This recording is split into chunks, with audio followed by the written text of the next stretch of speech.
मंत्री सलोजपार अंबला सुप्रीमो चिराग पासवान आज सहरसा पहुंचे, जहां उन्होंने नौहट्टा प्रखंड के एटू घाट से नाव पर सवार होकर पूर्वी कोसी तटबंध के भीतर बाढ़ प्रभावित क्षेत्रों का दौरा किया और बाढ़ पीड़ितों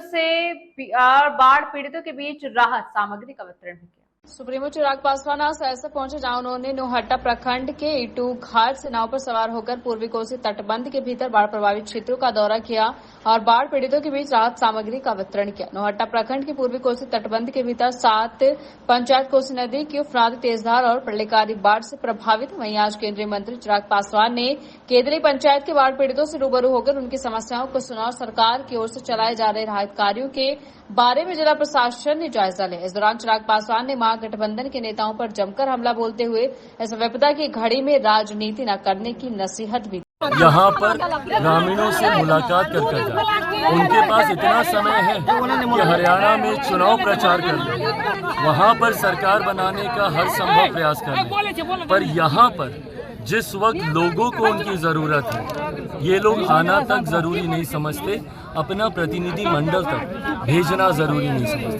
कांग्रेस हो राजद हो, ये समय नहीं है दलगत राजनीति पे आरोप प्रत्यारोप करने का, पर जो लोग हमसे सवाल पूछते हैं बदले में बाकी की उंगलियां उनकी तरफ भी उठती हैं। बाल मवेशियों के लिए चारे की किल्लत हो रही है और उनके रहने के लिए काफ़ी परेशानी हो रही है उनको। इस बात के भी निर्देश मेरे द्वारा स्थानीय प्रशासन को दिए गए हैं कि उन जितने मवेशी हैं, जितने जानवर हैं, उनके उसमें भी किसी तरीके की कोई कमी नहीं आए। चारा की व्यवस्था करवाना हो, उन लोगों उनका इवैक्यूएशन कराना हो, उसमें भी किसी तरीके की कोई कमी नहीं है।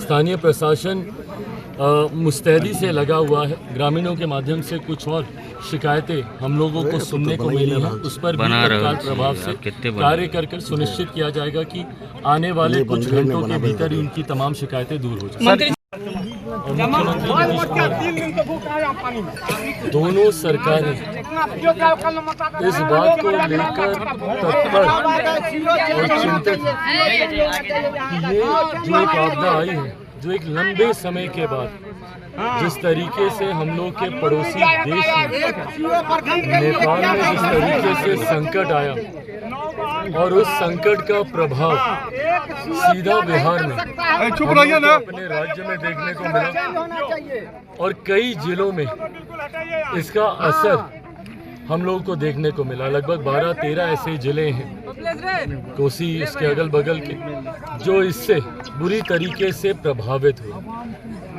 उम्मीद से कई ज़्यादा मात्रा में इस बार पानी को छोड़ा गया, जिससे जितने निचले इलाके हैं उस पर इसका बहुत ज़्यादा बुरा प्रभाव पड़ा।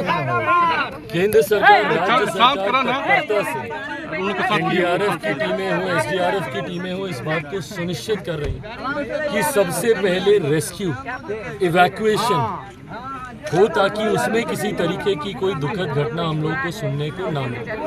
पिछले 2 दिन में केंद्रीय गृह राज्य मंत्री आदरणीय नित्यानंद राय जी ने भी एनडीआरएफ के साथ बैठक कर इस बात को सुनिश्चित किया कि रेस्क्यू इवैक्यूएशन में हम लोग किसी तरीके की कोई लापरवाही ना बरतें। कल देर रात तक, आज सुबह तक इवैक्यूएशन का अधिकांश कार्य को पूरा कर लिया गया। यहाँ से अब जरूरत है रिलीफ की और रिलीफ के बाद जरूरत है उनका पुनर्वास करने की।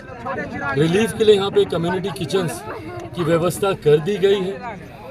उसको लगभग दुगना जरूरत पड़ने पे उससे ज़्यादा संख्या में आज के ही तत्काल प्रभाव से उसको बढ़ाया भी जा रहा है।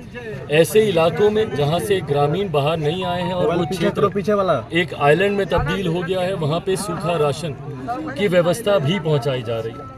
धीरे धीरे संतोष की बात यह है कि पानी का स्तर अब घटने लगा है, धीरे धीरे पानी का स्तर नीचे जाने लगा। पर जहाँ एक तरफ ये संतोष की बात है, वहीं यहाँ से कार्य और ज़्यादा बढ़ता है। जब पानी नीचे जाता है, जो मलबा, जो कीचड़, अभी हम लोग भी कीचड़ था उसमें हम लोग भी फंसे काफ़ी देर तक। अब धीरे धीरे अब ये समस्याएं आएंगी, जो जानवर हैं जो इसमें जो मर गए हैं उनको लेकर किसी तरीके की कोई बीमारी महामारी ना फैले, उसको लेकर भी अब और ज़्यादा सजगता से स्थानीय प्रशासन इसके ऊपर कार्य करेगी।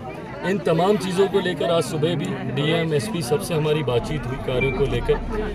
ये विश्वास हम लोग दिलाना चाहते हैं कि केंद्र सरकार, राज्य सरकार अपनी तरफ से हर संभव प्रयास करे। ये मानना होगा और ये दोषारोपण का समय नहीं है कि किस सरकार में क्या काम हुआ, किस सरकार में क्या काम नहीं हुआ, पर आज से हम लोगों को ये सीख लेने की ज़रूरत ज़रूर है कि भविष्य में ऐसी घटनाओं पे कैसे हम लोग रोक लगा सकें। बिहार में बाढ़, मैंने हमेशा बिहार फर्स्ट, बिहारी फर्स्ट के माध्यम से इस बात को कहा भी है, बाढ़ कोई अनजानी घटना नहीं, ये हर साल आती है। ज़रूरत है हम लोग को इसके परमानेंट सॉल्यूशंस पे काम करने की। नदियों को जोड़ने की योजना हो, हाई डैम्स के निर्माण के कार्य हो, इन तमाम चीज़ों को आने वाले दिनों में मैं खुद वापस जाने के बाद मुख्यमंत्री जी के और मेरे प्रधानमंत्री जी के संज्ञान में यहाँ की वास्तुस्थिति देने का कार्य करूँगा।